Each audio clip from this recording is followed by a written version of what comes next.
70 species in genus Scabiosa, Pincushion flower. FAQs about Scabiosa. I have grown and cherished Scabiosa in my garden for years.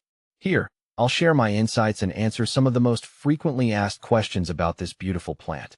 What is Scabiosa? Scabiosa, commonly known as pincushion flower, is a delightful flowering plant that belongs to the honeysuckle family, Caprifoliaceae. Known for its unique pincushion-like blooms, it comes in various colors such as blue, pink, and white. Scabiosa attracts pollinators like bees and butterflies, making it a wonderful addition to any garden. Scabiosa species. See full list at monsteraholic.com. What do Scabiosa seeds look like? Scabiosa seeds are small, oval-shaped, and typically dark brown. They have a slightly rough texture and are usually enclosed in a papery husk. When harvesting seeds from your garden, let the flower heads dry on the plant before collecting them. Is Scabiosa a perennial? Yes, Scabiosa can be a perennial depending on the species and growing conditions.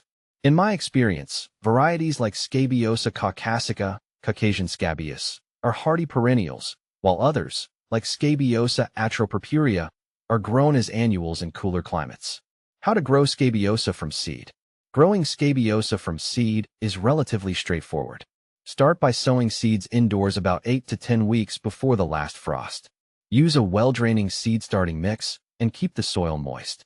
Once the seedlings have a few sets of true leaves and the danger of frost has passed, transplant them outdoors. Ensure they are planted in a sunny location with well-draining soil. How to care for Scabiosa. Caring for Scabiosa is quite easy. Plant them in full sun to ensure they get at least 6 hours of sunlight daily. They thrive in well-draining soil and benefit from regular watering, especially during dry spells. Deadhead spent flowers to encourage continuous blooming throughout the season. How to deadhead Scabiosa.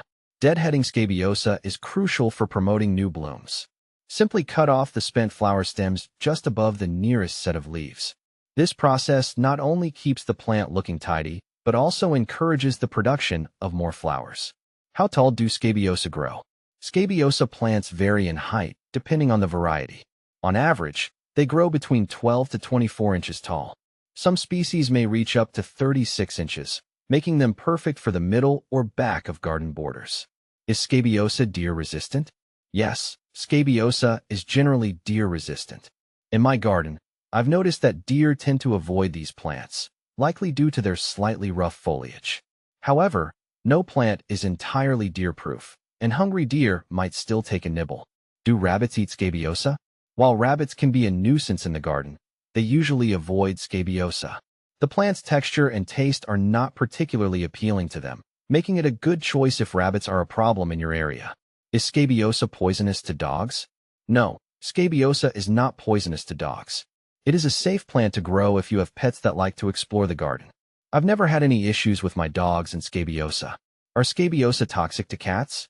Scabiosa is not toxic to cats. It is safe for feline friends to be around these plants. My cats often wander through my garden without any issues from the Scabiosa. Are Scabiosa flowers edible? Yes, Scabiosa flowers are edible and can be used as a decorative element in salads or as a garnish. Their mild, sweet flavor adds a unique touch to culinary dishes. Just make sure they haven't been treated with any pesticides if you plan to consume them. How to propagate Scabiosa. Scabiosa can be propagated by seed, division, or cuttings. The easiest method is by seed, as described earlier. For division, dig up the plant in early spring or late fall and separate the roots into smaller sections. Replant these sections immediately. Cuttings can be taken from non-flowering shoots and rooted in a moist growing medium. What to plant with Scabiosa? Scabiosa pairs well with other sun-loving perennials like lavender, salvia, and echinacea. These combinations create a colorful and textured garden display that attracts pollinators. Additionally, the varying heights and flower shapes add visual interest. Scabiosa versus Salix. Scabiosa and Salix, willow, are very different plants. While Scabiosa is a herbaceous flowering plant, Salix is a genus of woody shrubs and trees. Scabiosa is best for ornamental flower beds, whereas Salix is more suited for larger landscape projects like hedging or erosion control. Scabiosa versus Zinnia. Both Scabiosa and Zinnia are beloved for their vibrant flowers and ability to attract pollinators. However, zinnias are generally more heat-tolerant and come in a wider range of bright colors. Scabiosa, on the other hand, has a unique flower form and is often preferred for its delicate, airy appearance. Scabiosa is a versatile and charming addition to any garden, offering beauty and ease of care. I hope these FAQs help you appreciate and grow this wonderful plant as much as I do.